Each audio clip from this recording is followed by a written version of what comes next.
Good morning, students.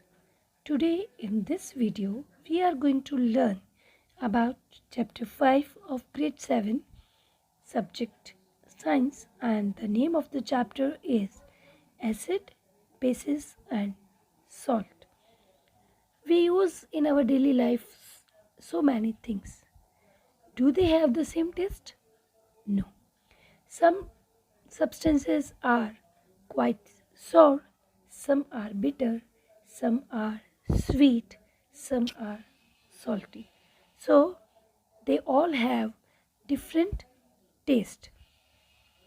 Now, on the basis of the taste, that whether the things are sour or the bitter, we are going to learn some new things in this chapter. So let's start the chapter. What are acids? So, lemon tastes sour because it has acid in it. Even orange, that also sour, that is also sour in the taste. Same way vinegar and tamarind and lemon too. So now this thing we know that they taste sour. Now what are other things about them that we are going to learn in detail in this video. So first thing, as we know that they are sour in taste. Now according to the chemistry, they do have pH value. So when we taste on with the help of pH paper, then we came to know that some acids are having 4 or 5 value on pH scale, some are having 6, some are having 7. So acids are having pH less than 7. Number 1. Number 2, they neutralizes base. Number 3, they form ions in the solutions. Number 4, they are very corrosive. They react with metals to form hydrogen gas. Number 5, they are very good conductor of electricity. And here you can see one example of when nitric acid HNO3 react with water. Water itself is also acidic in nature. So what do they form? H3O plus NO3. Now, in our daily life, you might have seen all the 4 things which I have shared with you in this slide. One is vinegar. Yes, we do use vinegar, especially in pickles. Then cold drinks. Yes, we drink, especially in summer season. Then the batteries which are used in vehicles. Then here one picture is of stomach, because the wall of the stomach, they too secrete acids.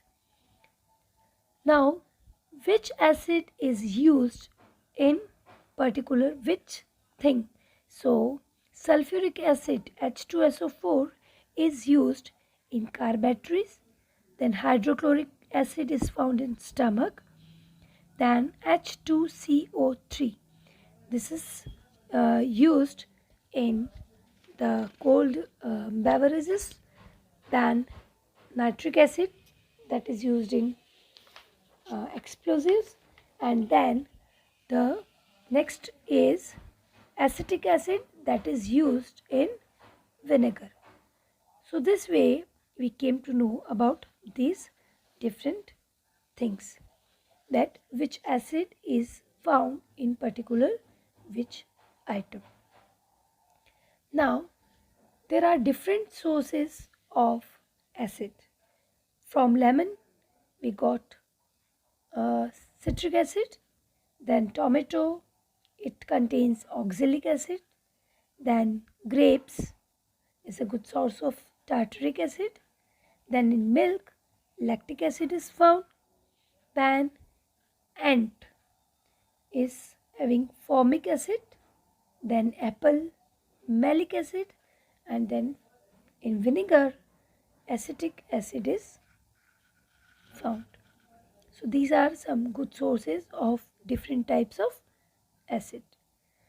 Now let's move to the next topic, that is base. So what are base? So they are one thing which is very common. They are bitter in taste. Like acids are sour while base are bitter in taste.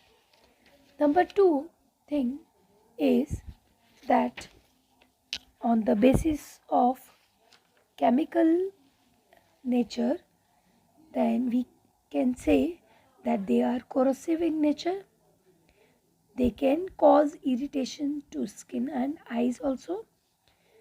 Then concentrated bases are used to make soaps, and some common examples of base are caustic soda, which is used in the while making detergent soaps, then potassium hydroxide, then sodium hydroxide, etc. Then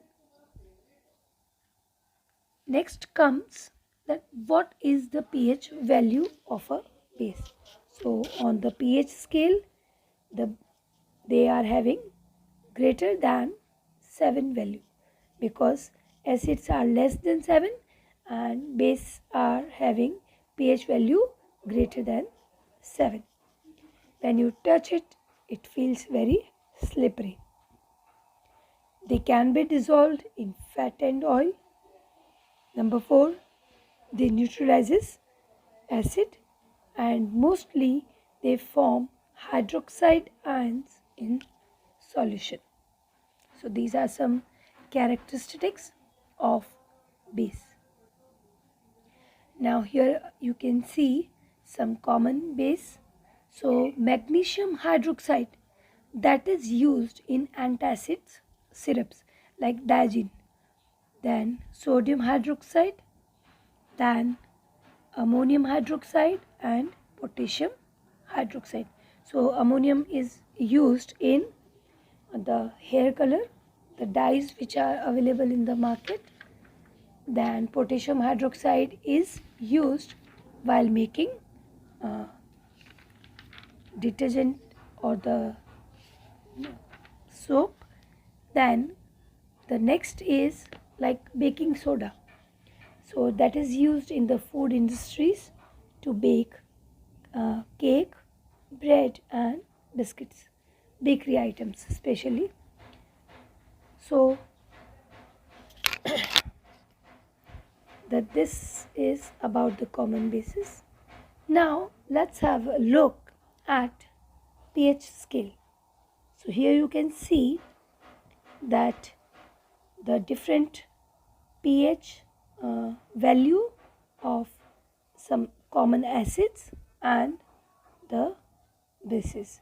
So lemon juice is having pH value 2, then wine pH value 4, then rain pH value is 5.5, then human blood the pH value is 7.5, baking soda 8.5, then detergents pH value 10, and bleaching that is having 12.5. So these are some common acids and base, and we learnt about its pH values.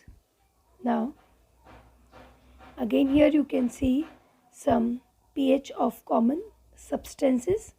So this you can have a look, like vinegar at 2.8, then orange, apple juice. So different values are given here for the on the pH scale of these common acids and base.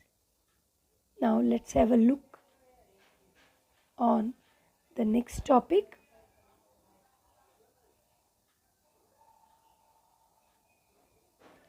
What are indicators? So indicators are substances that change color when they are added to acidic or alkaline solutions. Number 2, litmus, phenolphthalein and methyl orange are all indicators that are commonly used in the laboratory. So first of all, that what did we learn? That what are the indicators? So they are used to test the acidic or basic nature of a substance. Now again, indicators are also of two types. One is natural indicator and another is synthetic indicator. So here you can have a look. One is China rose, then pH paper, then turmeric, then this cabbage, vinegar, water. So these are some common examples of natural indicators. Then in another picture you can see the synthetic indicators, phenolphthalein, methyl orange and methyl red. Then how do they react with indicators? So how to identify if an indicator is added in acidic solution, then what will happen? If it is added in a neutral color, then what will happen? And with the base, what happens? So if we add phenolphthalein in acid, it will be colorless. Then when it is a neutral solution, then it will be a faint pink. And if it is added to base, then the color will be dark pink. Same way you can see here for the another indicators. For example, bromethyl blue and litmus. Now the third thing that is there in our chapter, that is salts, because the name of the chapter is acid, bases and salt. So we have learned about acid and bases. Now what is a salt? A salt is a natural substance produced from the reaction of an acid and base, and this reaction is known as neutralization. When an acid reacts with a base, the process is known as neutralization. Then a salt is composed of negative ion of an acid and positive ion of base. So one of the product of a neutralization reaction. So what do we mean by neutralization? So as I have explained you, that it is a chemical reaction in which an acid and base quantitatively react together to form salt and water. So here you can see the example, sodium hydroxide, NaOH. It's a base because it's hydroxide. Then plus HCl, so hydrochloric acid. So what does it form? Sodium chloride and water. Then again number 2, potassium hydroxide plus hydrochloric acid. So potassium hydroxide is a base and hydrochloric is a acid. And what does it form? Potassium chloride, and that is a salt plus water. So what is common in between both the reactions?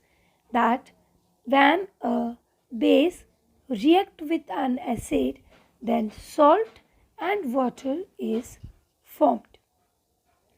Now, how does neutralization help in everyday life? So sometime you might have seen, if a bee sting is there, then what we can do with the help of base. So the venom in bee stings contain formic acid, so it's acidic in nature. So to cure that the problem that is because of the bee sting, we can add, either we can wash it with the help of soap, or we can rub the skin with baking soda. So this way you can treat the patient of bee sting. Then next is hair conditioner. Why do we use hair conditioner after shampoo? After we shampoo our hair, because most of the time the shampoo are weakly alkaline and they make our hair unmanageable by causing small scales. They become very rough. So to make them again very smooth, what do? We use conditioners, because conditioners, they have acid in that, and when they react after the washing your hair, so they neutralize the alkalinity that is because of shampoo and cause the scale to close up. So that's why those who are having rough hair, they are advised to use hair conditioner. The next, treating indigestion with antacid. So sometimes if the food that we have taken, and because of that we are facing a problem of acidity, then what we can use? We can use antacids. And in previous slide also I have explained that milk of magnesia, that is a main substance in the Daisy syrup, if you have observed that. So it is alkaline in nature, so it neutralizes the excess acid in the stomach. Then number 4, using fluoride toothpaste to prevent cavities. So when bacteria in the mouth use sugar from food and drink, they produce acid that can dissolve and damage teeth. So we use fluoride toothpaste because it is alkaline in nature and it helps to neutralize the acids, and hence it prevents cavities also. The next, using lime fertilizers in soil. So sometimes the chemical fertilizers make soil become acidic or base if we overuse them.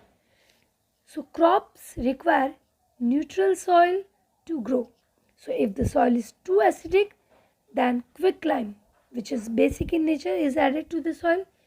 And if the soil is too basic, then organic manure, that is acidic in nature, is added to the soil. Then cleaning metals with rust removers. So we have already learnt about what is rusting, how a browny substance or browny powdery substance formed if an metal container is in contact with the air and the water, if it is kept open for long days and especially during the monsoon. So what happens? The rusting is there. So such as metals such as iron and steel can rust over time, and what do they form?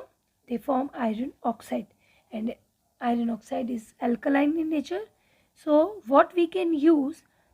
We can use the cleaner that contain phosphoric acid. So it will neutralize the effect and it will form a black coating which can be easily removed. So this way it is helpful in cleaning metals. So I hope now you must have understood that what are acids, bases and salts, and what do we mean by neutralization, and how in our daily life we use acids and base, and where they are, which are the good source of particular acids and base.